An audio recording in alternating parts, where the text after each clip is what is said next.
It's a brand new day and welcome to a brand new video. Guess what we're doing in this video today? We're doing nothing but chilling, chatting, and reading through our February TBR, but we have to pick it first. First of all, how are you? I just jump in with the talking every single freaking time. That's okay. How are you? I hope you're doing great. I hope you're ready to chill, chat, and read as well in this vlog. I've been excited for this ever since I did my books I have for February, all from Black authors and Black stories. I've been waiting, but things needed to be done. Things needed to be done, so I had to do those things first before I could sit, chill, chat, and read. It's February 1st. This has been such a freaking long week. January was like 5 months long, and I'm so happy that yesterday was the last month. I don't want to do anything today but be on this camera reading, be off this camera reading, sitting and reading. It's just I need to disassociate, or I just need to read a good story. But first, out of the books that I have from the library that I talked about in the last video, like all the library books that I got, we need to pick a good handful. Like, I'm not going to be able to read 23 books this month, you know? I wasn't born with that skill. I also have to work. I have to sleep, unfortunately. Like, I've tried. Like, you ever tried to calculate how little sleep you can get to still function? Same, and our coffee is fully caffeinated today. It needs more sugar. It doesn't, but it's fully caffeinated today, so no decaf. We're ready. We're ready. Let's pick some books. The only light that I want to see today is just natural light, so the shades are open. The light is not on, but I will also light this candle. Would you like my candle? Oh, what would you do with my candle? That was from Rent. Tu Spirito Santo. Something about a candle just makes me feel like I need to do like a seance or something. Is that like just the mini witch in me? Anyway, this is a candle that I got for a Christmas gift from Ariana. Okay, we got our bag of books. Now, I'll be honest, this isn't going to be a pick my TBR fun-wise. We're choosing it because I already have the picks that I want to read. I want to do one historical fiction or contemporary fiction, or contemporary literature. I want to do 2 fantasies and 2 romances, and I only have 1 thriller in here, so we're going to do that as well. That's gotten me up to 6 books so far. Girl. Anyway, actually, we might be up to 8 books so far. Ugh, when I pick something, I really go all in. Jesus. Hold on. I need one more romance, though. Okay. I have 6 books that I already want to read. 1 is a contemporary literature / historical fiction, and then 1's a romance, 2's a fantasy, and then 2 are fantasy, and then 1's a thriller. And then 1 is more contemporary literature. But I want to add 1 more romance because those are really just cute and easy reads, and I'm probably going to need some buffers between some of the stuff that I'm going to be reading. So I'm in between these 2. Before I show you the rest, I want to actually make a choice with these 2 and then show you the pile between these 2. Same author, Celestine Martin, but I want something magic-y. So Kiss and Spell, Falling in Love Can Be a Witch, and then Witchful Thinking, A Match Made in Magic. Let's read the back, shall we? For Kiss and Spell, Ursula Caraway was this close to her fairy tale ending, but in a twist of fate, the witch finds herself heartbroken, her magic all but gone, and telling fortunes in the local psychic shop to make a living. Never again will she wish for anything. No glass slippers, no pumpkins, and absolutely no Prince Charmings. His Royal Highness, Prince Xavier Alder, is a horrible fey prince.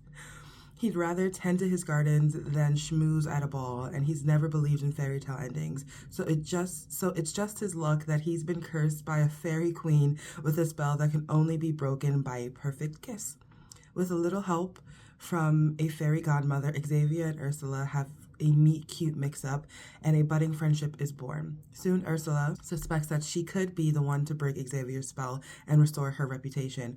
But can she risk believing in love again, even if it's only the thing that could save them both? And then Witchful Thinking. Oh, girl, this way.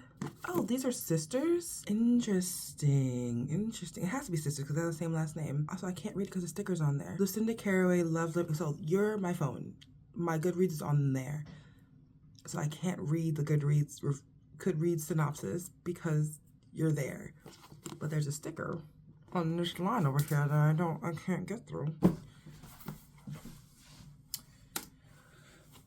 One thing about me, I can think of everything and then still forget things.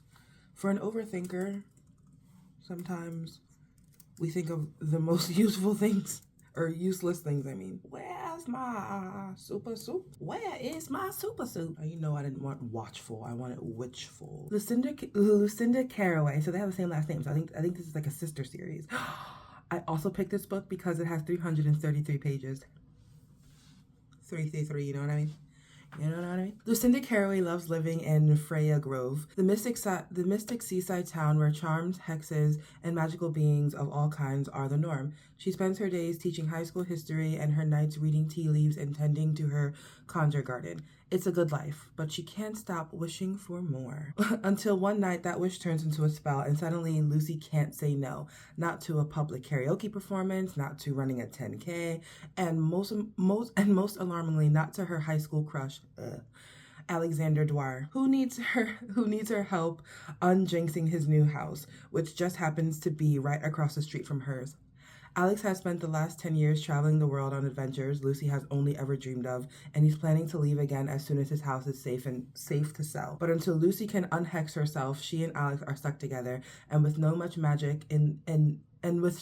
magic in the air, maybe the next spell Lucy casts will be the one that convinces him to stay. I don't know about that one. Kiss and spell. The reason why high school sweethearts are weird, also begging someone to stay is also weird. I understand it's not the premise and the only thing, but I don't really care for this one right now. I like the premise, but something about wanting him to stay. Not me already predicting the ending. I can predict that she probably won't ask him to stay, but then she'll go on the adventures with him. But the idea that she might try to get him to stay is like weird. Not weird. Just not my cup of tea right now. Kiss and spell it is. With that being said, these are the books that I'm going to be reading for February. Let's talk about them. One that we're starting with today, and because it has just been something that I've been really excited for like, since I knew it was coming out, so maybe like a month ago. Good Dirt by Charmaine Wilkerson. This is a new release. I got it from the library. I had it on hold, and I do want to read it. I am excited to read it, but I also want it to be the first that I read because I fear it might end up being a Lucky Day book that I have to return in 14 days, and it's already been like 4, so I have 10 days to read it. I'll probably be done in a couple days, but like, I don't want to risk not reading it and it turning into a Lucky Day book and I have to give it back. I could hold on to it, but I don't really want to pay a fine. Even though it's 10 cents per day, it's something about being seen as someone who doesn't return books on time frightens me. I don't want that narrative around my name. So, Good Dirt. It's a story about Abby Freeman. She witnesses the death of her brother, and she tries to move past it and figure out like her life outside of there. But along with his death, a family heirloom is lost. But the history behind the heirloom is brought back up throughout the story, and Abby has to reconcile with family past, her brother's death, and what that heirloom really is and how it impacts her family and her life. So this is like really exciting. I also really liked Black Cake from this author. She does a really good job of telling stories of families who are like broken but try to figure it out. That's like the minimum description I can give of that. So I'm really excited for this one. I also want to read Sula by Toni Morrison. It's about two women, Sula and Nell. They were best friends when they were younger until Sula moves away and Nell stays in their small hometown in Ohio and kind of just becomes part of the hometown and become part of their ways. Down the line, Sula comes back to the hometown and she needs to help them, but they also fear her because she is the one that got away, that has different mindset, different ways of living, and the way she treats family and life is just completely different than how her town sees it. So they fear her, but also they need her help with some of the changes that need to be made in their small Ohio town. So this is going to be like a really like short story, but I know impressive story because Toni Morrison has what I have heard her speak as. Because Toni Morrison speaks so poetically, so I know she writes very poetically as well, and I'm excited to read that. This is 174 pages, so a really cute small read for the month. The two romance books that I have is Kiss and Spell, like we already said, and then Take a Hint, Dani Brown. The book series from Talia Hibbert goes through all of the sisters. This is one of the Brown sisters. Dani Brown wants the perfect friend with benefits, and guess what? She gets that, but they want more.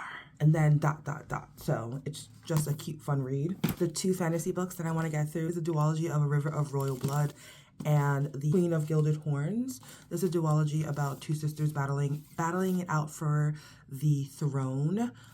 It's a tradition because of a certain rare gift that one of the sisters has. From generation to generation, whoever has this gift, it's like the best gift in the world. But because it started off with the first person who had the gift destroying their family, their kingdom, or the empire to get the throne, it became a tradition that each family has to go through. So two sisters have to battle it out for the throne, and we have two stories, a really cute, funsy duology. It's young adult, so nothing too crazy. And then lastly, we have our thriller mystery comedy book, which is My Sister, the Serial Killer.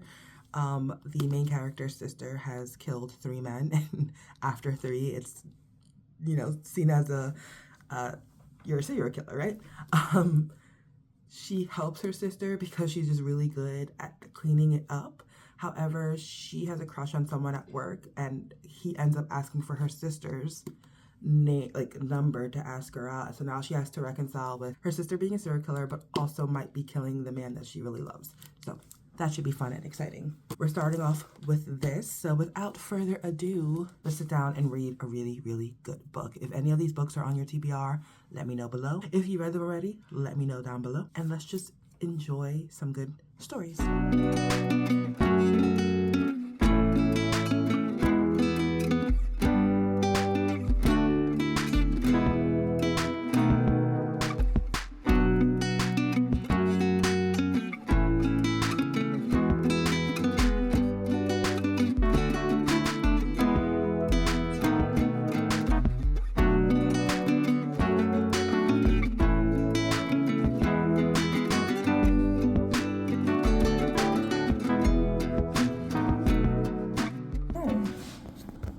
Hello there. Hi, it's been a few hours and I've gotten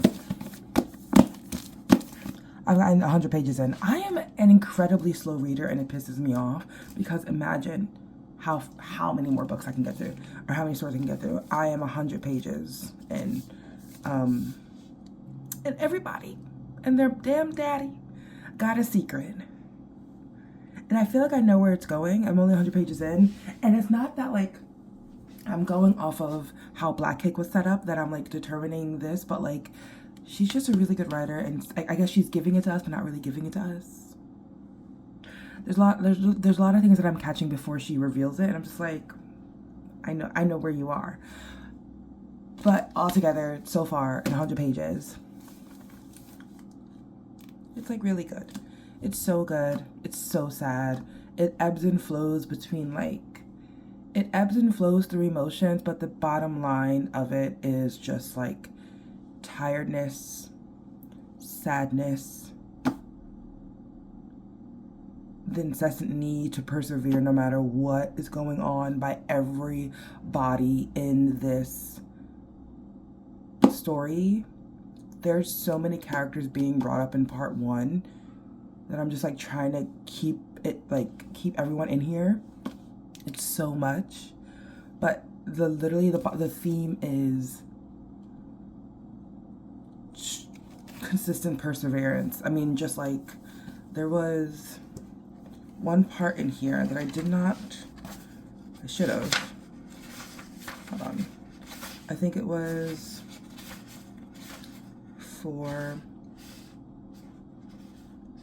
under Ed, meaning the main character is like Ebby's dad. I should have taken a picture. I've taken a picture of some things. It's okay. It's in the chapter of part 1 called Keeping Time, and these chapters are so short. That's why I probably could read it faster. But it's people were wired to persevere. People were wired for hope. People might feel hurt, but they still like to laugh. They might lose someone dear, but they still wanted to love. I think that's just a line that kind of determines everyone's kind of skin in the game. some people's skin in the game is pure racism. That's without being said. But for Ebby's family, who's like, name is Ebony, for her family and for her family's past, that's like, that sentence is like, or that those couple of sentences are key. Anyway, we're going to make something to eat and then get back to reading. Hello, hi. It's a brand new day and I finished this book. Oh my god. I should start off with my rating. I literally just did a review, a short form review for Instagram, and now I'm going to tell like the actual like vlog. I tried setting up 2 cameras so that I can capture what I'm saying. Or maybe I can just do that now. I'll capture what I'm saying in both cameras, but it's okay. I'll repeat myself because it's like worth repeating. I'm like A-okay with repeating what I just said. I tried very hard to take Black Cake, the story also written by Charmaine Wilkerson, and put it in the back of my head, in my subconscious, to not bring it up and to compare to this book. It is hard, only because the writing style is the same, and also because Black Cake was centered around a Caribbean black cake that is known to be made for special events, for weddings, so on and so forth. And Black Cake, the Black Cake recipe that her family had for generations and generations is something that comes with a lot of stories and a lot of obviously history of the family in that book.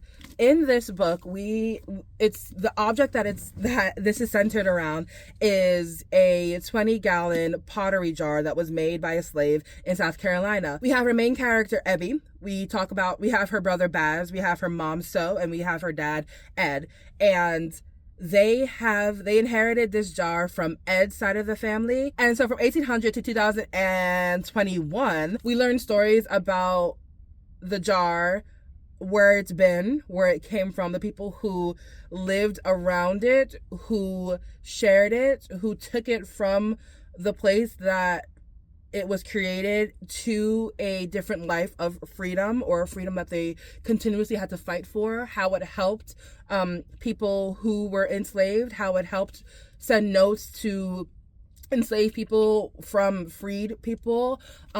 It had so many stories of death, but also love, rebirth. They had so many, the jar itself and the story that came with it had so much trauma as well. And so it's like Black Cake, that is centered around a piece of culture that has been passed down from generation to generation. And why am I not breathing? From generation to generation. So in that way, it's the same in the way it's written, going from past to present with anecdotes from the past and scenes of the present, culminating into a lovely story about the Freeman family. That being the same, the difference is with this book is that I felt like there were way too many people.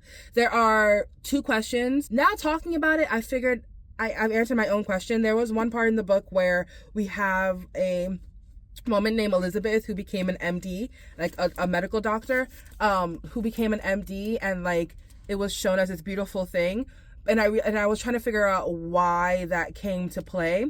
But I think it just came into play because it's one of those things that just happens in the story. There's great things that happen in the story. There's no rhyme, reason, or whatever. There's great things that happen in the generations of a family shadowed, or in the shadows of tragedy. So that was just there to like show that this good thing also happened. But with that being said, all these other good things have happened. And the theme of the good things happening is this phrase called "at least this." There's a chapter of "at least this" because it's brought up at the beginning and it's brought up at the end as well, because at least this is a phrase that means, although we've been, like, a phrase in the book seemed like, although we've been through fucking hell and back, at least we have this, at least we can see the silver lining in this, at least that, so on and so forth. So I just answered my own question saying that one thing didn't make sense, but it definitely did make sense. There were 2 characters in here that I didn't really care for, Avery and Henry. I'm not going to tell you why their significance or insignificance, in my opinion, is in here, but I think it was, there are two of the 5 or 6 white characters in this book that's different than the Black Cake, because there was mostly like Black characters in that book, or Caribbean and Asian characters in that book. Okay, anyway, it differed because of Those characters in there, and I was still trying to figure out like why she incorporated those characters into the story where she didn't do it for the last one. But I think it was because they did play a part in the Freeman family for 100%. They played a part. There's a lot of, they themselves have brought in a lot of anguish and have brought in a lot of anger for the Freeman. So they're seen as like people who just bring pain, which if I'm mirroring them up with like the theme of slavery, that could be reason why they were brought in. I think I didn't really care for them. Every time their name and their part and their POV was brought up, I like verbally outright grunted like, oh my god, like why are you, like why is you here? But I understand why the author brought them in. I'm trying not to give too much away, so it sounds very, very fucking vague. So I didn't really care for those characters. In addition, but that's like, I didn't care for those characters. I think they just let the story go on for so long, and I understand why she put them in, but I could have done without them. Also, something about the writing of this book is that everyone had a secret. Everyone had something that they kept close to themselves because they were afraid of the perception of the other. That is another thing that was in Black Cake too. I know I said I was going to compare, but it's like, it's one of the things that just is something that everyone does no matter where they are. They have something, they feel something, but they're afraid that sharing it will only add shame, will only add more trauma to it, to the family or to the current environment. They're afraid of what this revelation will bring to the people that they love, and so they hold it to themselves, and it tears them apart. The hardest thing in this book were the stories of the Freeman ancestry, of the slaves' lives that were lost, the abuse they'd been through, and all the things they had to endure while enslaved, even though they had a beautiful life before enslaved and being stolen. And so coming to the present and knowing that the people who we're talking about in the present have so many secrets that they hold close to their chest, that's tearing them apart, is like, it's anxiety filled. But once those secrets are revealed, they aren't that bad. And so you're reading the story and you're holding your breath because what else can frickin' happen in this story already filled with trauma? And that, I think, is what I'm thinking that is what she wanted, because there's also themes of things are still okay. Things are still good. We still have this. And when the secrets are coming up and we're like, what the fuck is happening? What is the secret? What is it going to do? And it's not that bad, and we have a little sense of relief. That's what it's like to be Black in America, because I think you're always thinking about what's next. What can possibly go wrong now? Like what can possibly be added to the heavy ass plate that we are already carrying? And when it's not that bad, you're just like, okay, it's not that bad. We can work through this. And that's how I felt reading. That's what I think Charmaine Wilkerson wanted to show the readers too, that in all the bad stuff, it can't all be bad all the time. If we're just honest, we can like get past this hump, or this huge hump that we think it is afterwards, or like after we like reveal what we were thinking was so bad. So that's what I felt coming from this, like relief, and not everything can go bad all the time, and you have to actually fight you have to actually look for the good and then hold on to the good. There's at least this themed, and there's also this one part in the book where Grandma Freeman is just like, hold the moment, which is just meaning be present. And so she had the kids, Ebby, the main character when she was little, and her brother Baz, always write down the moments that they wanted to hold from the day. And that is so important too, to stay present and to stay in the good parts.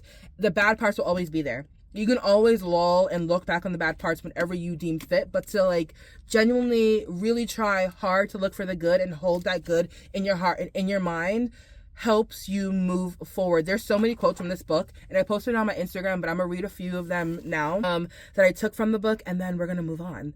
Not to say that I can talk endlessly about this, but I'll start with at the beginning. So at least is a chapter in the book, and from there the quote that I got was, if life had taught them anything, it was that a person's path still could be lit by moments of joy, even after unspeakable loss. Most of the trouble in this world boils down to one person not recognizing the worth of another, but sometimes that can be an advantage. That is beautiful, because like, is that not true about so much, especially the Black experience? Like, sometimes people look at Black people and think they're so ignorant, they're so stupid, they have no intelligence. We had to literally fight for freedom, but also fight for our rights. And how many of today's inventions, how many of today's progress in 2025 have been at the hand of a Black person, have been helped on by a Black person? And this just, that quote just made so much sense to me, and it felt like so good to read, because like, you're right, like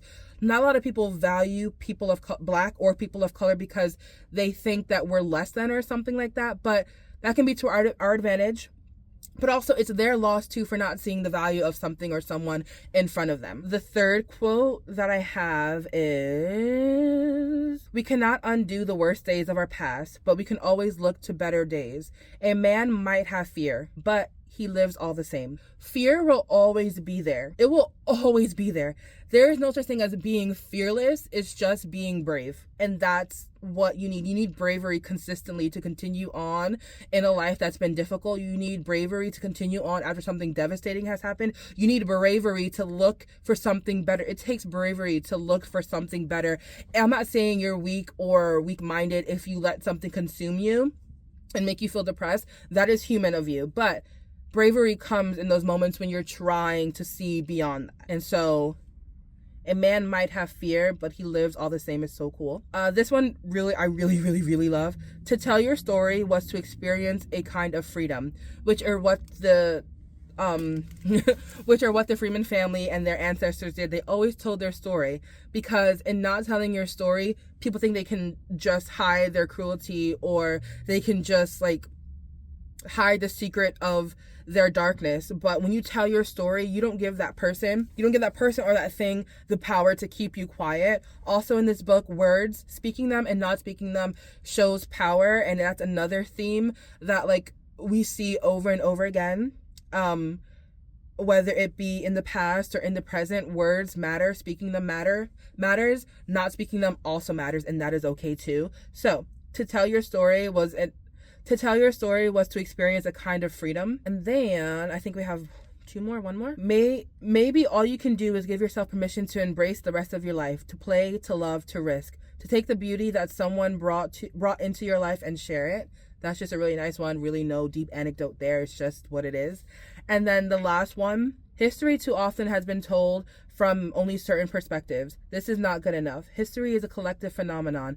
It can only be told through a chorus of voices, and that chorus must make room for new voices over time. Literally no deep anecdote there. History happens to everyone. Black history is American history, and to ban it or to only tell half truths about it controls and limits people's perspective of what actually happened, and also limits their emotions because they're not able to feel what people went through or to see what they went through because they're only being told half truth. Like, when it comes to history, it is important to hear from everyone, not just one side. And I love that too. This book, I rated a 4 out of 5 stars. I suggest you read it. I recommend you read it. And then let me know what you think. We're going to move on to our next story, which is at home. So I will show you that story when I am at home.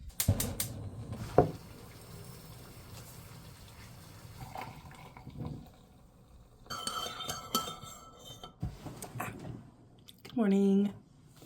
Let's adjust you a bit. It's a brand new day and I have a bowl of coffee. I got this bowl / cup from the dollar store just like as a catch-all for like when I have meals in my van, and I forget that this isn't a normal size cup. So when I put coffee in it, I'm just like, yeah, no, this is the most exceptional cup of coffee I've ever made. Baby, this is a bowl of coffee. This is a bowl of coffee, and I need myself to like notice that. But I'm not. I mean, I literally just acknowledged it. I think knowing is the key. Good morning, it's a brand new day, and I've been an awful vlogger. Here's why. Let's put down our bowl. Here's why I've been an awful vlogger. Because I read a book off camera. And it was... Ooh. Here we go. It was Take a Hint, Danny Brown. Oh my God, the glare is crazy. I meant to turn on the camera while reading it, but then it only took me 2 days to read it, and it was pretty much like on and off. So like I just found spots in my day to read this book, so having like a morning sit down video with it wasn't really like a thing. I did sit down and read in the morning. I just didn't put the camera on. Either way, it was a really good book. I gave it a 3 stars just because it was just like good but mid. But now I'm thinking I should give it 4 stars because I had some time to think about it. It's been a couple days since I finished it. It's currently February 9th.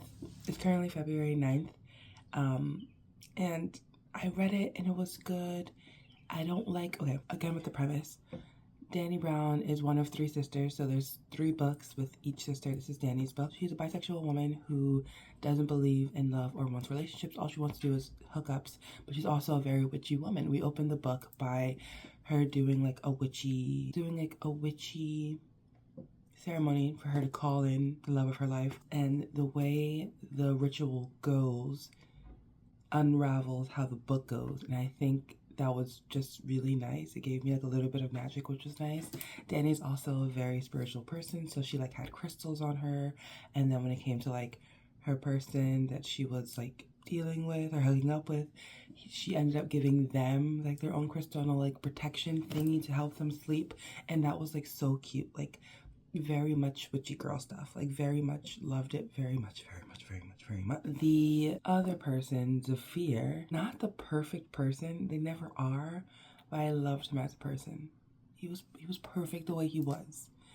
It was an interesting dynamic reading the girl being the one who doesn't want a relationship and the guy being the one who reads like romance novels and really like wants a happy ending. There's a reason behind that, but it was so different reading that and then seeing it play out was really good too. I never like a 3rd act breakup and I don't like cliches. I find a lot of cliches in here, but the 3rd act breakup makes me feel like I did. I didn't like it because everything was going smoothly until it wasn't. And so that's when I was like picking up the book left and right, just trying to figure out, get to what I would assume was going to be a happy ending at the end of this. It's a romance novel. Like, obviously, we have happy endings. It's just that why we got to fight so hard to get there. It was a great book. I rated it 3 stars.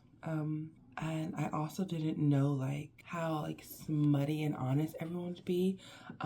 Talia Hibbert did a good job of writing some of the spice. The way that Zafir and Dani hook up, which I really enjoyed. It was really nice.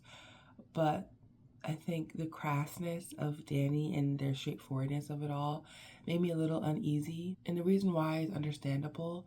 But sometimes the reason why people behave the way they do, the way it's written out, the reason for it sometimes makes no sense.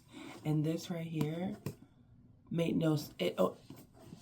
The reason why Dani was the way she was, the reason for it, not that it didn't make any sense. It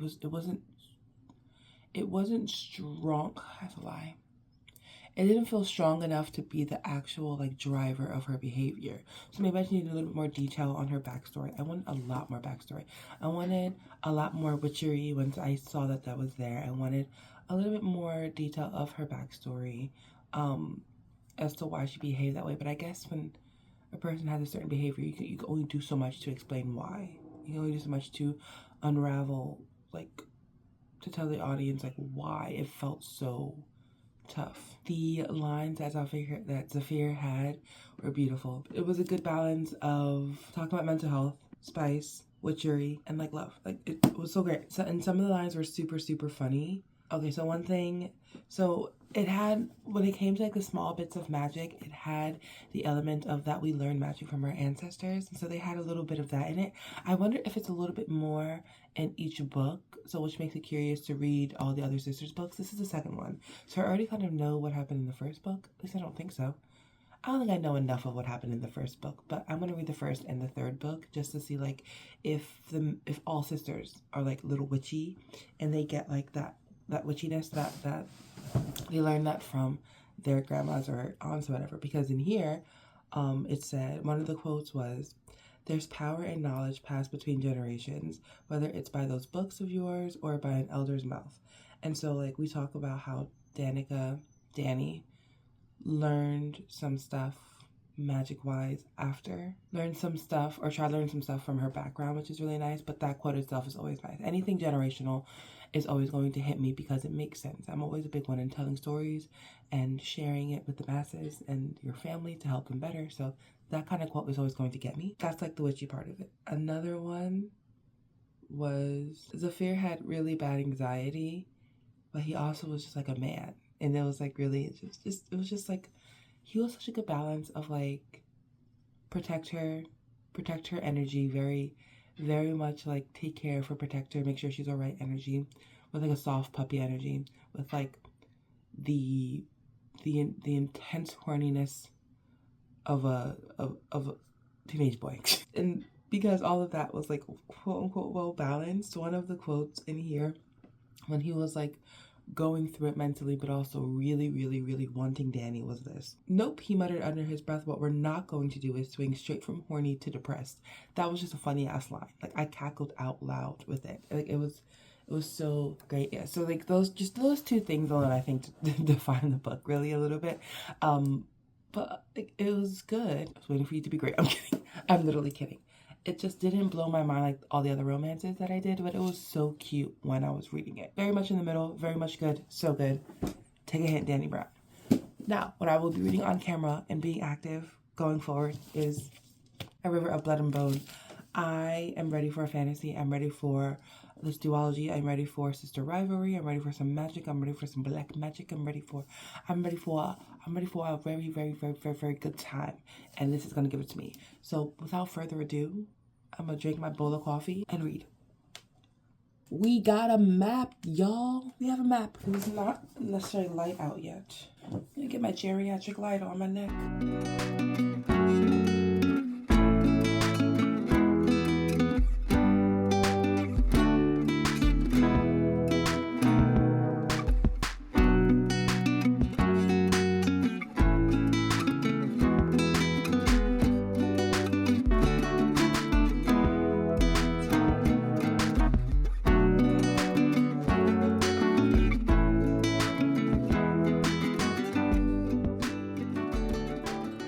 In dire need of multitasking, or I'm in dire need of having to finish 3 different things at the same time because I have work soon. But okay, wait, close that. The River of Royal Blood is about a heir rivalry that started centuries ago from this one queen, Rhaena, who is a human, but she has magic. And everyone here has magic. Who has magic, but the magic she had was so rare and so strong, and she used it to overthrow a kingdom and its like world and the worlds around it. Or I should say queendom, because queendom is what's happening here. The women rule. The women rule, and then the men drool. Like that's what's going on here. And so we have our 2 sisters, Ava and Isa, or Evelina or Isadora, right? Isadore? Sure. Isadora is the oldest by 2 years, and Ava is the youngest from 2 years.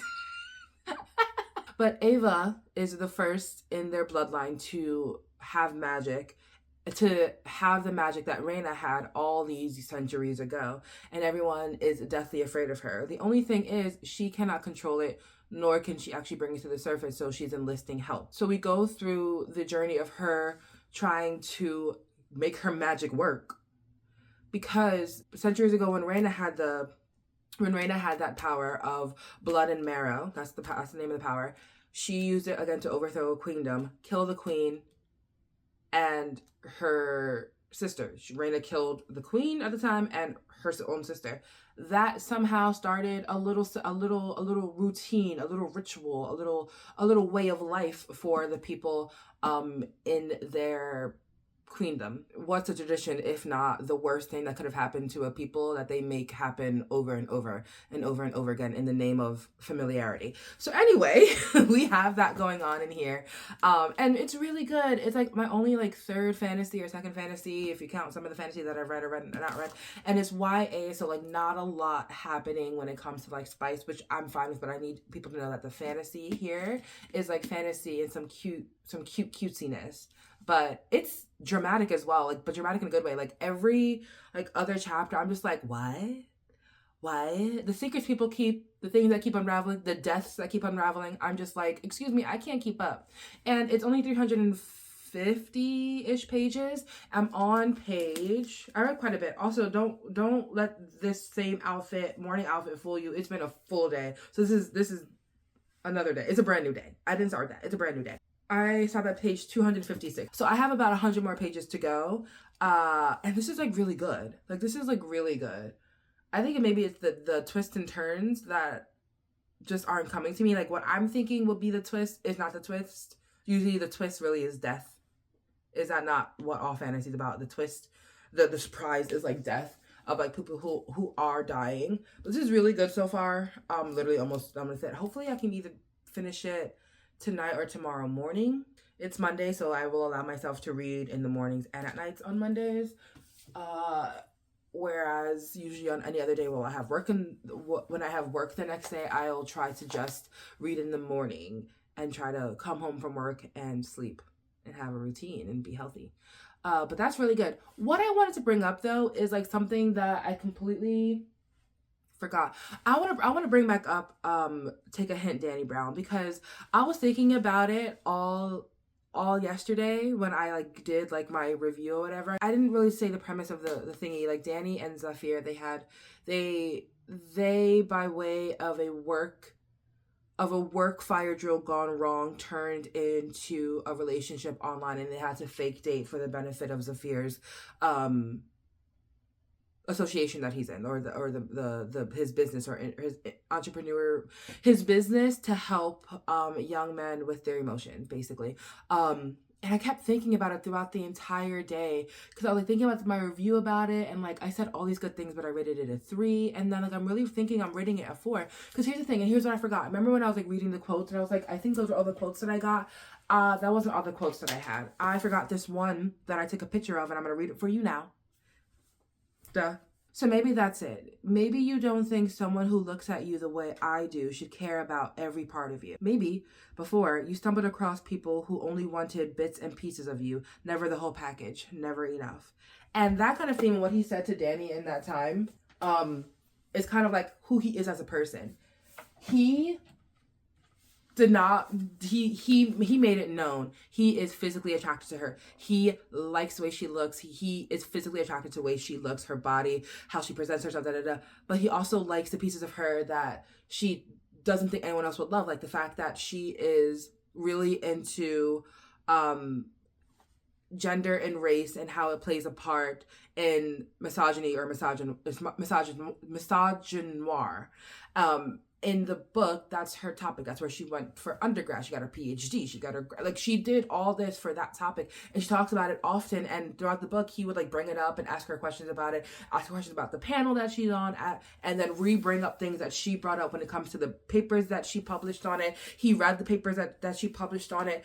And he was interested in parts of her and learning parts of her, in addition to be physically attracted to her. And I bring that up because like it's really weighing on me, because I don't feel that way. I don't think I've ever felt that way. I don't think I've ever felt a man's a physical attraction to me also be equal to how he sees me as a person. He does, like, I feel like I've never really been seen as a person. So again, I'm always going to connect myself with the story because that's how it makes me feel. And to like, again, him saying that is like so weird because he sees her.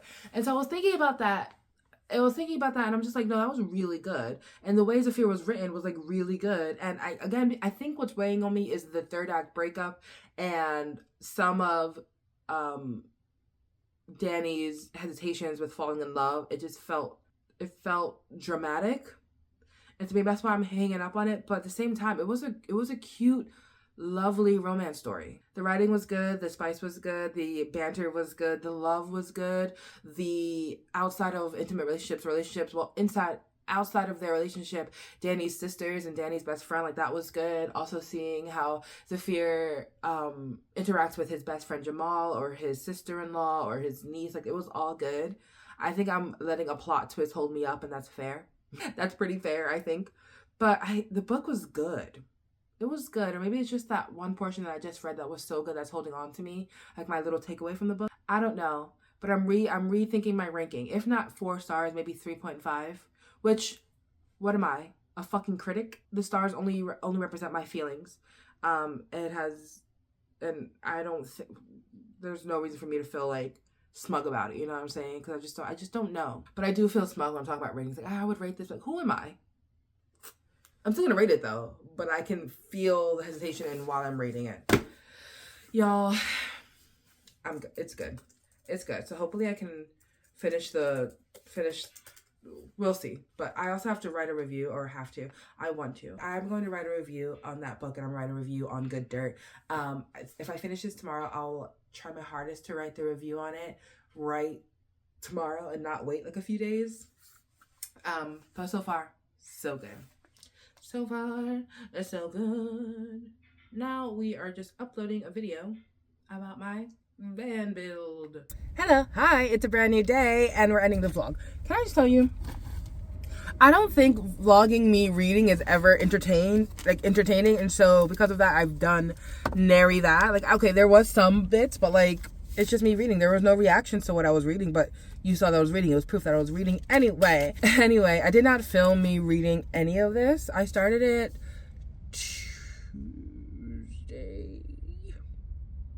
Tuesday and finished it this morning.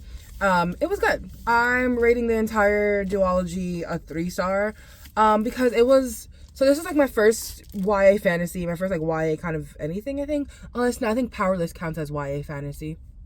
Okay, this is my second YA fantasy series, and it was good. I feel like this definitely could have been a trilogy. I love the characters. I love the magic system. I love that they were all black. This was written by a black author, Amanda Joy. I feel like everything was like skin deep, which, I mean, it makes sense because this is fantasy, and usually fantasy requires a lot of description and a lot of world building, and there's so many things in there you have to like pay attention to. But I feel like everything here, because it was just 2 books and each book was like 350 pages long, it was very just like skin deep, a lot of the things. And there were some parts that did draw emotion, but it wasn't like that big of a thing. But then it's also YA. So I think this was a perfect duology for me to get more into fantasy. And I said this in a post on my Instagram, but my teenage self would have ate this up. We would have ate this up. We would have literally loved it so much, and I wouldn't have been considering anything I'm considering now. It was just been so good. And I probably did have fantasy like this when I was younger. I just didn't know where to find it or like what it was. I don't know if it was like readily available in the libraries of my schools, but I didn't find it. Also, probably I wasn't looking for it. Even with that, like, I'm really excited to get more into fantasy and like magic and like world building and like fighting. It was great. It's just that a lot of things happened way too fast. Like, the main character, Ava, like, she came into her powers like way too fast. All of a sudden she's like good at stuff.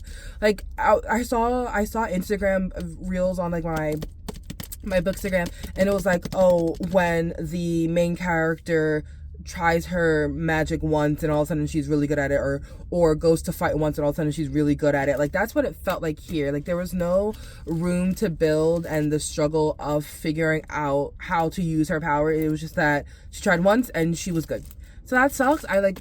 Again, it probably would have been thicker books and more books in the series if that were to happen. But again, I have to remember this is YA, young adult.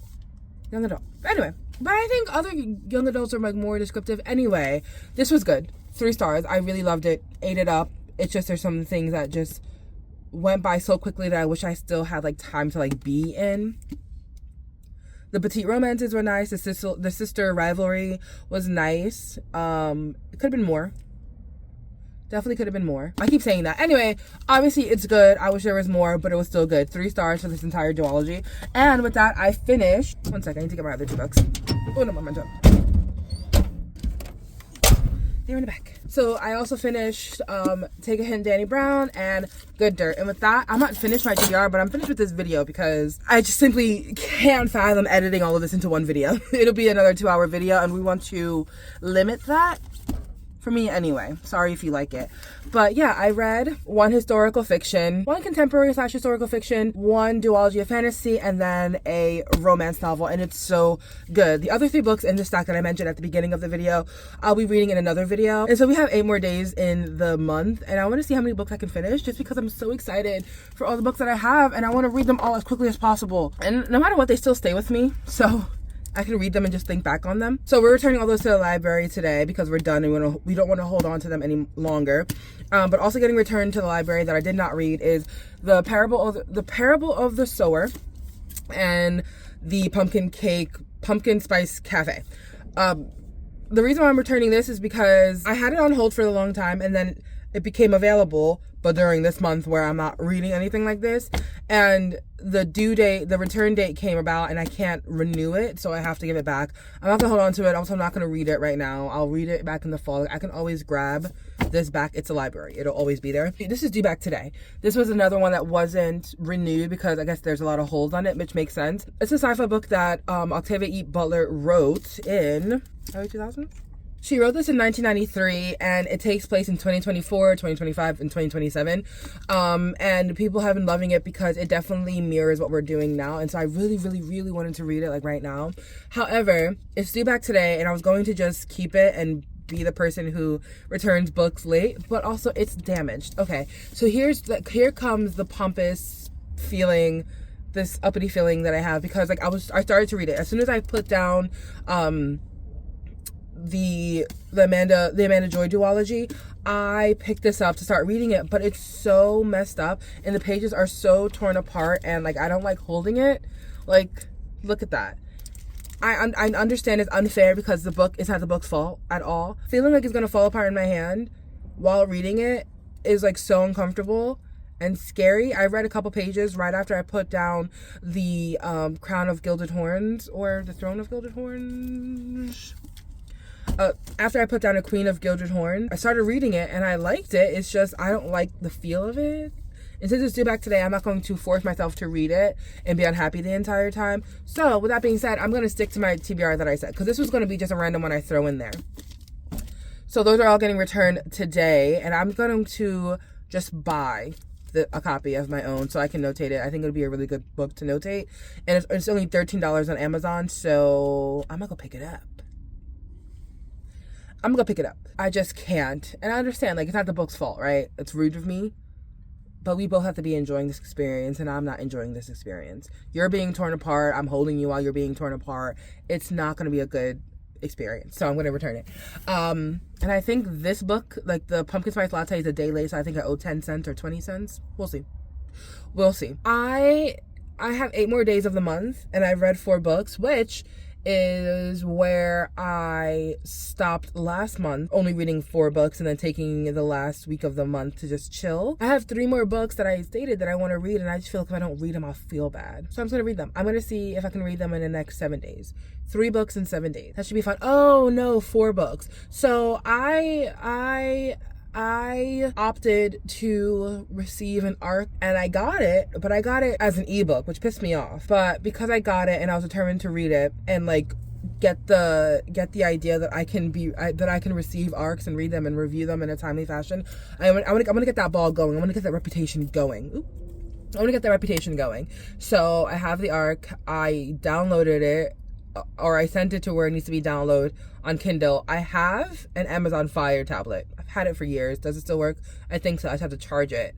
But I have to read that and review it by March 4th. So I essentially have 4 books to read. 7 days. Let's add up to March 4th. So 11 days. So I have 4 books to read in 11 days. I think I can do it. But with that being said, I hope you enjoyed the video. If you read any of these books, let me know. If you want to read any of these books, let me know. That's it. I love you. I am grateful for you, and I will see you in the next story. Bye.